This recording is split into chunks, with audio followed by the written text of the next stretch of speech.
have fun. He hit me back. He said, no, I'm working. I said, what are you doing? He said, I flew out here to shoot 2 videos and I'm flying back tomorrow. And I was like, that type of work ethic is what separates you from the pack. And a lot of people don't understand natural talent is natural talent. Ability to make music is ability to make music, but none of that supplements, do you have the work ethic? Yeah. Right? No, it takes work ethic and drive to go.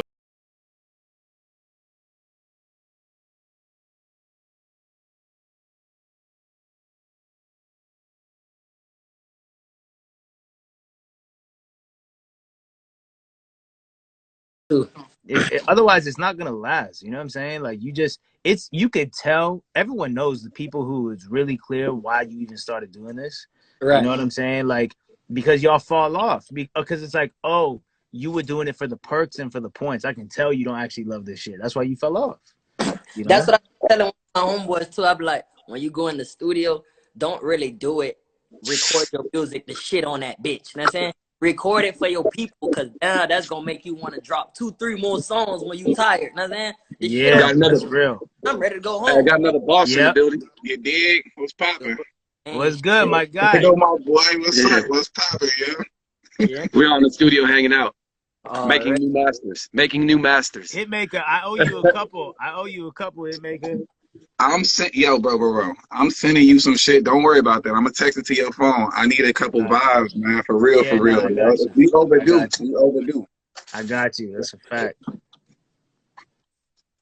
So Jack, what's on your mind, bro? You dropped a big video today called "Own My Masters" that you and Russ put together. Yeah. I had a few people hit my line like a few weeks ago, or about a couple months ago, because Russ said he was building an empire like Ghazi Shami.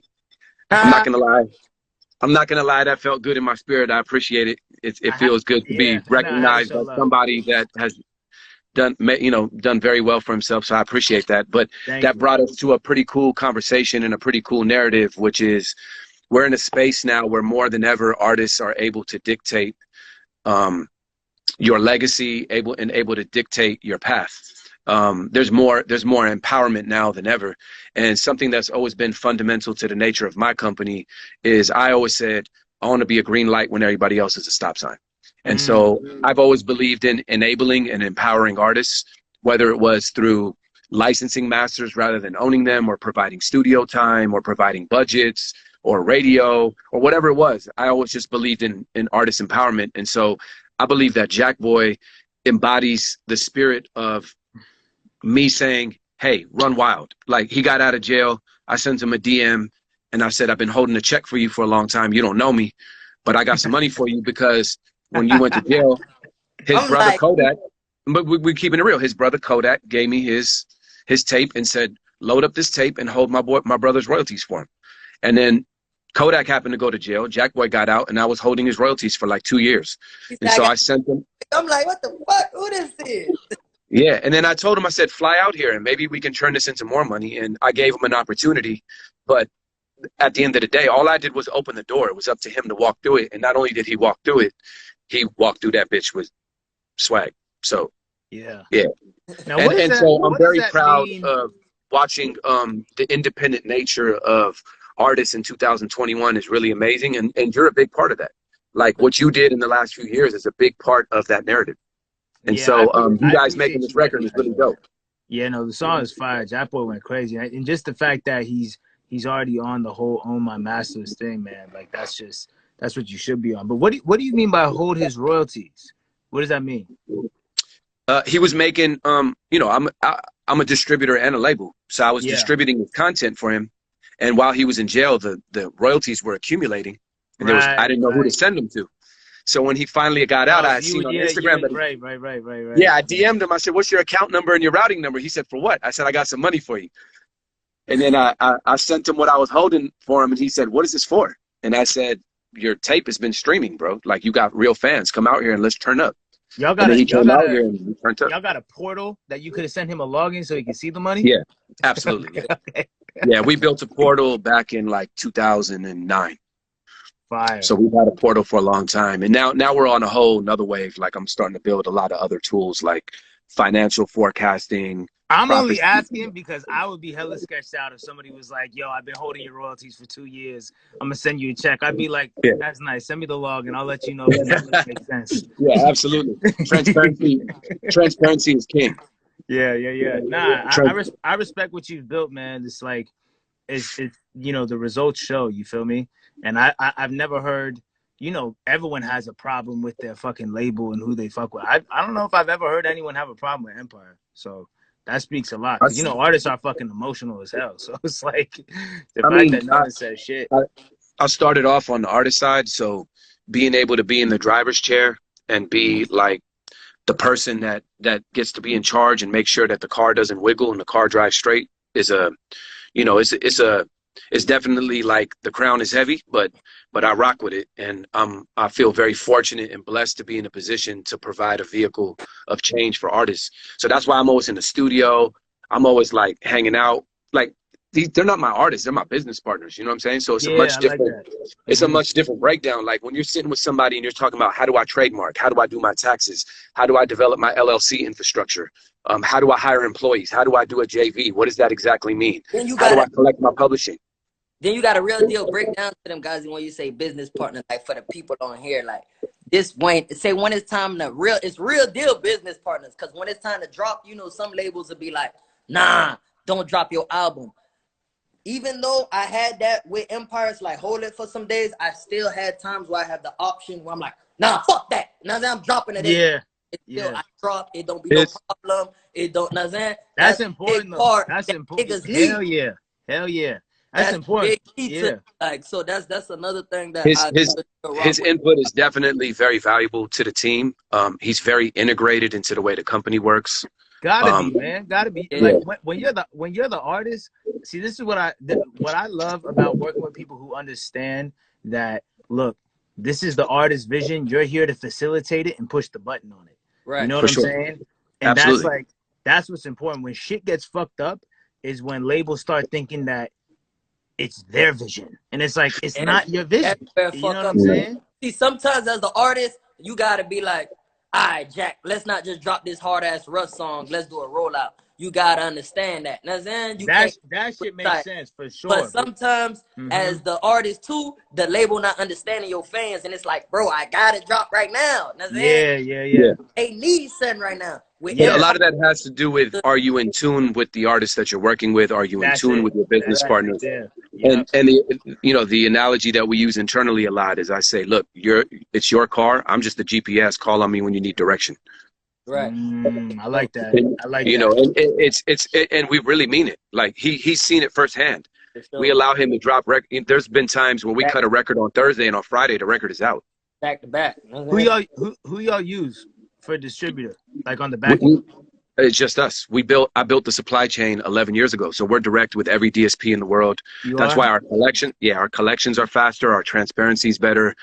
All of our rates are at the highest possible rates. Y'all get tier 1 rates? Absolutely, yeah. I mean, we're top 10 in the world in market share at this point. So, market share is just market share. You know, market share is a facade. It's just volume.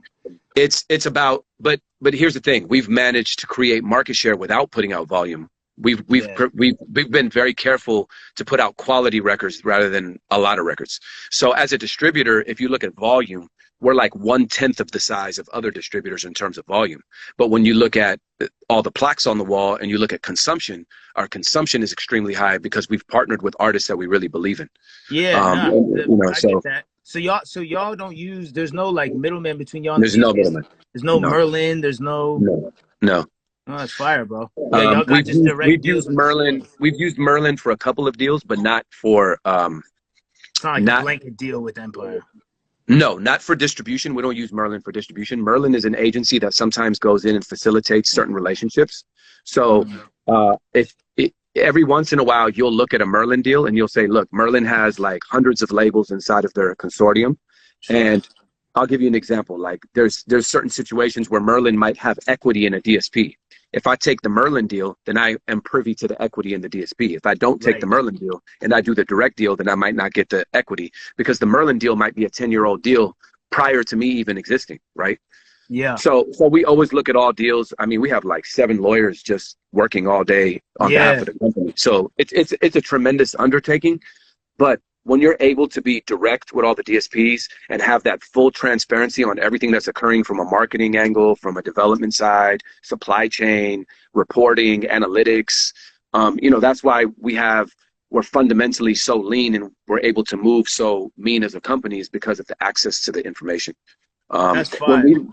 The first year I was using InGrooves as my 2009, and then by 2010 I flew to France and went to a conference called MIDEM, which was a big music conference in France where all the executives met every year. Yeah. And I just started going by myself every single year, like a fly on the wall, walking around the convention center, and started meeting Amazon and YouTube and all these companies. And I started building relationships, and I finally got some direct deals under my belt in like 2010 and 11. And then I never looked back.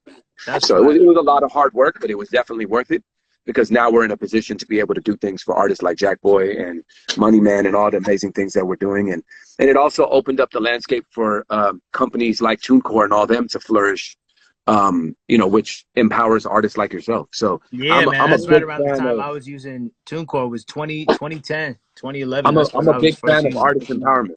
So the more platforms and the more options out there, the better. Yeah, that's fire, man. I respect it. That's hard. Are you still in your major label deal, or are you fully independent? Nah, I've been out since last May, something like that. Yeah. So I'm just So can I do I smell a Russ and Jackboy tape? I know you fuck with Rec Live Raj pretty tough. That's my boy. Oh yeah, Raj is on Empire. That's right. Yeah, man. Yeah, nah, I smell a Jackboy and Russ tape coming, man. Yeah, we're gonna keep cooking. But yeah, man, I'm just back fully independent, just how it used to be, where I just make a song and upload the shit on TuneCore and rock out, man. And it's like there's not shit that feels better than being able to pivot and move shit around. Like Jackboy, you might make a song tonight and be like, yo, I gotta drop this next week, but then you make a song the next night and you're like, never mind, scratch that shit. Yeah, fuck that. I want this one. Yeah. So it's like, but when you're with the major label and you're like, there's all these big ass rollouts and everything's got to be so fucking planned and shit, and that the situation I was in with Columbia was so rare and so beautiful, because like I said, I had the leverage and I had already kind of built up who I was as an artist, so they allowed me to operate, the way I was already without them. So I was able to kind of just, yo, listen, we're about to just flood, we're about to do this, and they were on board. But there was times that they were like, yo, let's try one song and then wait a couple months and we roll it out, we work it.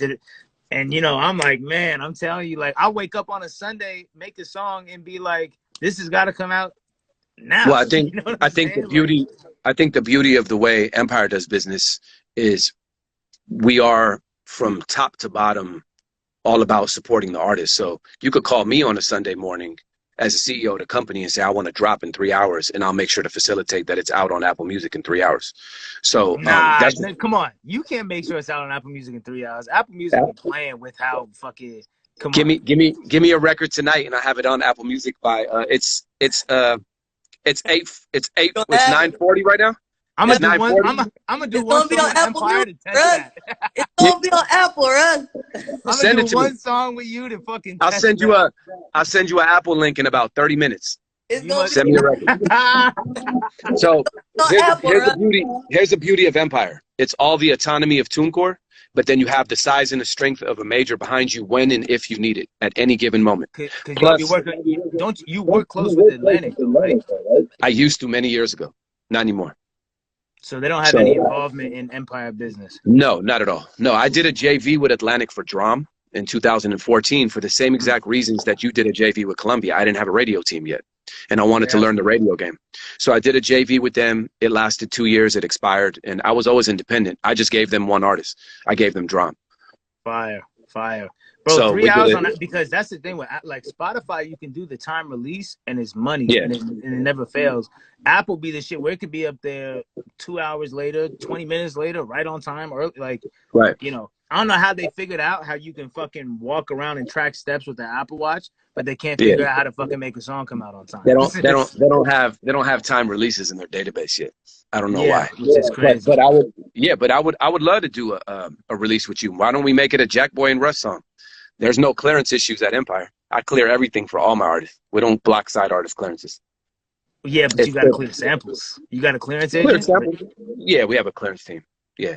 We have a clearance team, and I have a whole replay team. If we run into a sample that needs to be replayed, we can replay a sample in like 24 hours. You got G Coop on standby? Bro, G Coop live in Oakland. That's my boy. Yeah, man. I got to tap in with G Coop. G Coop just be fucking like a maniac, bro. Bro, G Coop, that's Rob Mandel. I sold him my Pro Tools system that he's probably still using till now, about 7-8 years ago. Yo, jackboy, I don't know if you know who G Coop is, but if you ever have a sample that he's brilliant, is not clearing, G Coop will replay that shit exactly how it was. Like down to like the bro, same this boy was replaying like Parliament samples for George Clinton. He's incredible. He's a genius.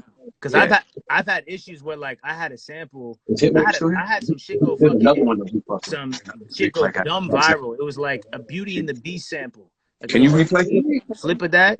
And Disney was just flat out like, nah, we're not clearing this shit.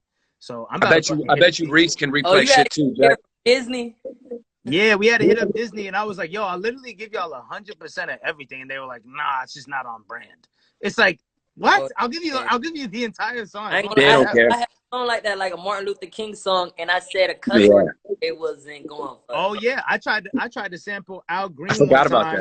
I tried to sample Al Green one time, and we sent it to them to clear it, and they were like, "Nah, you're cursing on the shit," and I was like, "What?" Same shit with fucking Yoko Ono. Yoko Ono, if on the very off chance you're watching this, I love you. Let me take you out on a date or something. And please clear this song, man. It's a John Lennon Yoko Ono sample. She won't clear because I cursed. And it's like, come on, man. No. Come on. Everybody. G Coop, I'm gonna tap in. I'm gonna tap in and get him to replay this. G Coop is dope. That's my boy. Hard, man. Guys, man, I really respect what you built, for real. And Jackboy, bro, for real, just, you know, I told you at the video set, man, just stay like locked in. The shit is only gonna get filled up with more distractions and more reasons to not be locked in. Like, but the reality is, you know, I'm sure you know, and I'm sure people have told you, the shit that made this pop was your work ethic and your music. So if you ever, if something or someone comes into your life and they're taking you away from the thing that got you here, that's how you know it's not it. Yeah, it's not. It ain't supposed to be that. Nah, it's never supposed to be that. I don't care how bad the chick is or whatever the fuck the situation is. It's like, if it's making your work ethic suffer and the music suffer, that's just gotta go. You know, I'm naturally like that, and I naturally like, even guys, you know, I like to be by myself. Yeah. So like I like Instagram because I DM you and all that, but when it's time to go to the studio 2-3 months, I'm not even trying to deal. This man, I'm honestly, this man's work ethic is unbelievable. Like, he stays there all night. I love it. That's good, bro. I'm telling you, man, that's gonna win. That's gonna win. I would love for you to come out here and see our studio, bro. Huh? Jackboy, how old are you? You're mad young, right? I just turned 23. Yeah, I'm young. Yeah, that's late. Man, 23, I was a mess. Gazi, what'd you say? Come out there and see the studio? I would love for you to come out to the Bay, and maybe you and Jack can get in here, and then we could build a vibe, because I'm building a whole entire operation. Yeah. Oh, that shit hard. That shit hard. Oh, you're based in San Francisco, right? Your headquarters? Yeah, downtown in the city. Yeah. Oh man, I love San Francisco, bro. I remember going to Oakland like 8-9 years ago for the first time. What? You know what? That's where I met you first. I met you first in the Oakland Coliseum. Holy shit, bro! I was with Meek Mill. Remember? That was the first time I met you. Fuck. Yeah. Dog, I just realized we have met before. You was high. Yeah. He was in Oakland. Bro, hold on. This is wild. I was about to just tell the story about how I went to Oakland for the first time. Bro, you were on my shit 2014. Yeah. Yo. I met you at the Oakland Coliseum. No. I'm talking about when I went into the offices. You came to our office? That's what I'm saying. I think it was, so then maybe, okay, Tarantino it. Maybe it's not as incredible as I thought. But but I went out to Oakland. Shut up, right? I feel like I went out to Oakland. I went out to Oakland to meet with Empire, I feel like. Or maybe no, that's not right. That's not right. No, I met you. I'm pretty sure I met you with Meek Mill at the Oakland Coliseum. You were performing for a summer jam. Okay, I don't even it was probably like 2016 or 17. Yeah. I'm talking about, I went to Oakland like years before that, and I'll never forget, like, a lady, we were looking for weed, right? It was just me and my boy. And we had never been to Oakland, and like you know, some dude was like, they got grapes up the street. And we were like, what the fuck is grapes? Like, I assume purple weed. All right, cool. And we go up the street. This lady has a baby stroller. She's sitting down, right? She's sitting down with the baby stroller. And they're like, yo, go up to the lady with the stroller. We're like, what are you talking about? Like, I'm not going up to this lady with the stroller. Go to the lady with the stroller. She has the baby stroller. The cover is like, you know, the shit's pulled over, so you can't see if there's a baby in there. Underneath this shit is just mad weed. It's like, yo, this is crazy. I ain't gonna lie, that's the vibe I get from San Fran. Niggas pulling out pounds. Nah, man, this lady was trapping out the baby stroller in broad daylight. I was like, yo. Yeah, in the baby. Yeah. Nah, you know who I met at Empire was I met with Empire like 2015, and I feel like it was a dude named Jonathan. Probably, yeah, Jonathan Master, probably. Yeah. He lives in New York. Yeah, I met him in New York. Yeah. Yeah, that's when I was like looking at, you know, ADAs and Empires. Yeah. No, we were up on you super early. Yeah, y'all were early because I was 2015, so y'all were early for sure.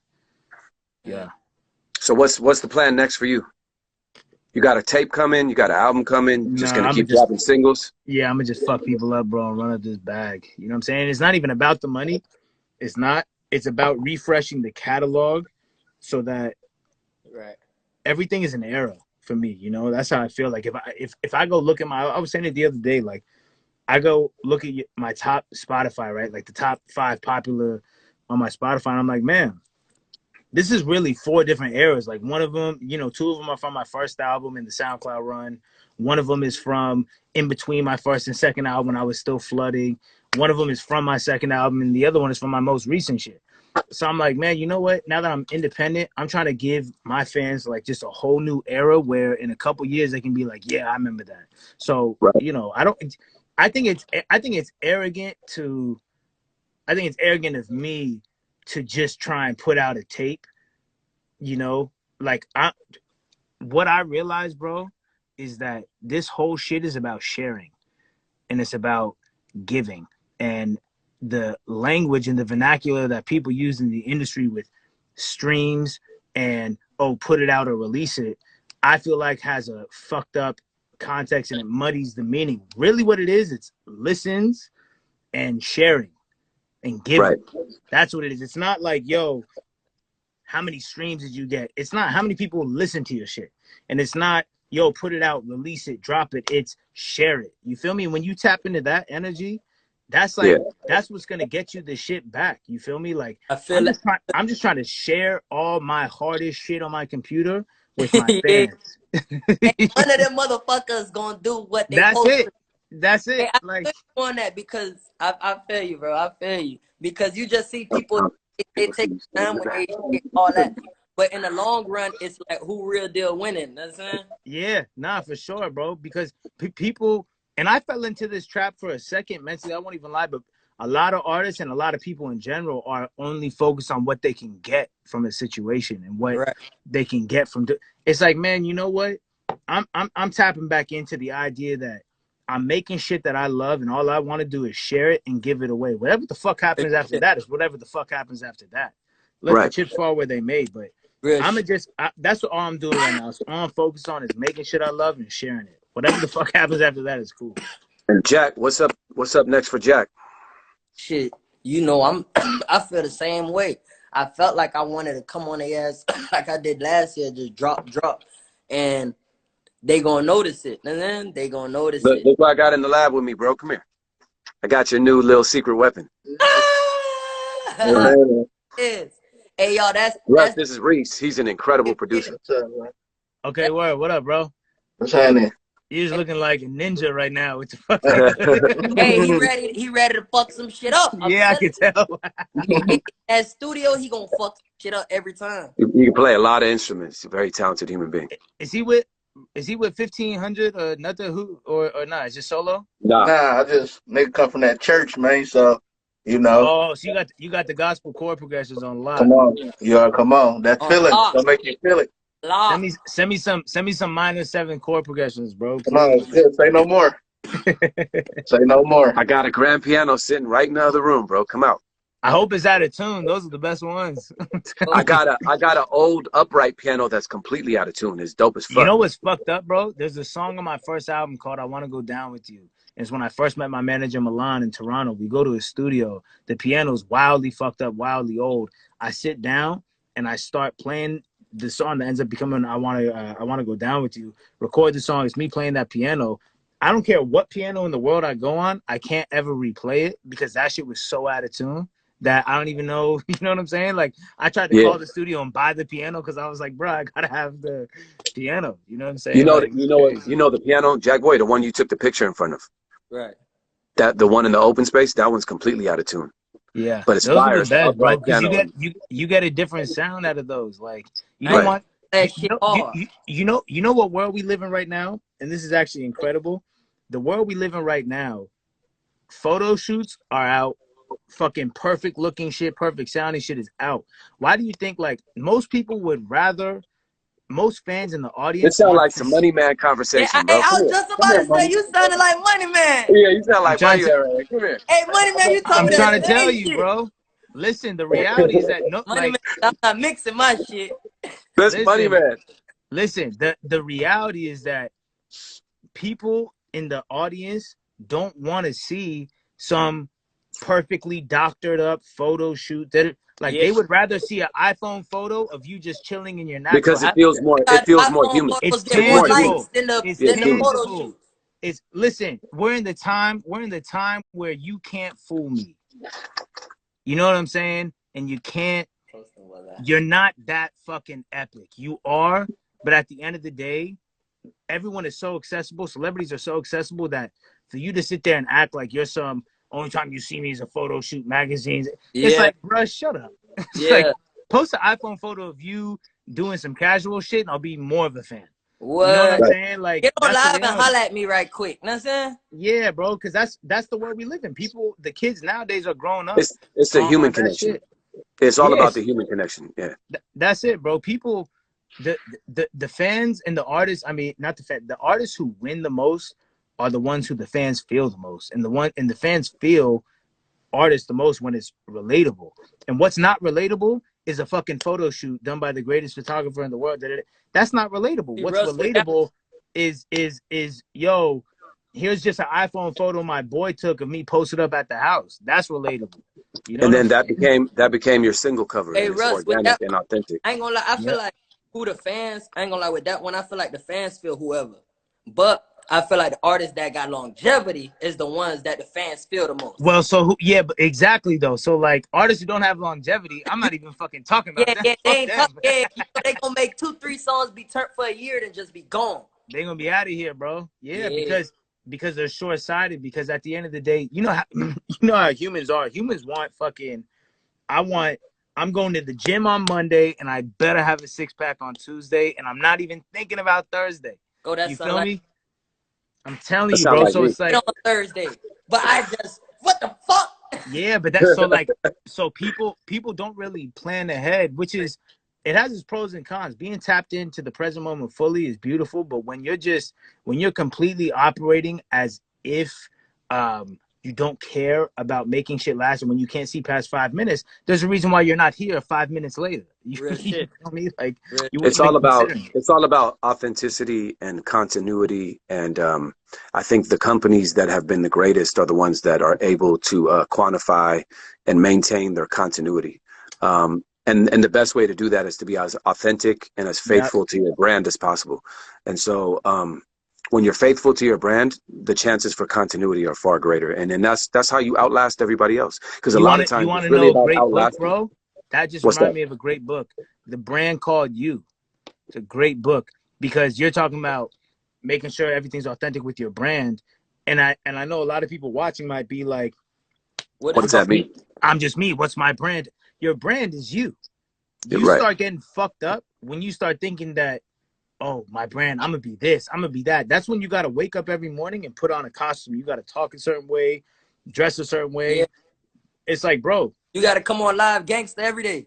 Yeah, bro. It's just like. I don't want to do that. You being the brand is like that. Like you are the brand. That's it. The brand is you. And so as long as you do you, as long it's as a you wrap, bro. live the brand. You know what I'm saying? You could Yeah. come on here joke today, that's the brand. That's saying that's you. You giving you. Yeah. I don't want And to that come can, on here mad at my fans all day and nah. dumbass Yeah. motherfucker. I'd be like, oh, nah, you too cool now. You gonna lose yourself. Yeah. But Fuck the it's easy. fans. It's You gonna easy. lose yourself. Soon as you start believing your own hype, is out of here, bro. You're over You out with. of there. You over with, bro. It's easy to do too because you can let the shit get to you, but that's why you gotta just stay you, man. That's it. That's it, bro. And authenticity is always gonna fucking win, bro. Always. Always. And transparency. That's what I'm saying though. People can like, Ghazi, come on. We come from Jack, you okay, bro? Delancey, you all right? Let me hit this water. Let me. Go ahead, man. Get some water in your life, Jack boy. You better be drinking a gallon of water a day, bro. I told you about that. Come on, bro. Yo, Gaji, but like back in the day and shit, not even back in the day, but the only time you ever saw an artist was on TRL, a music video.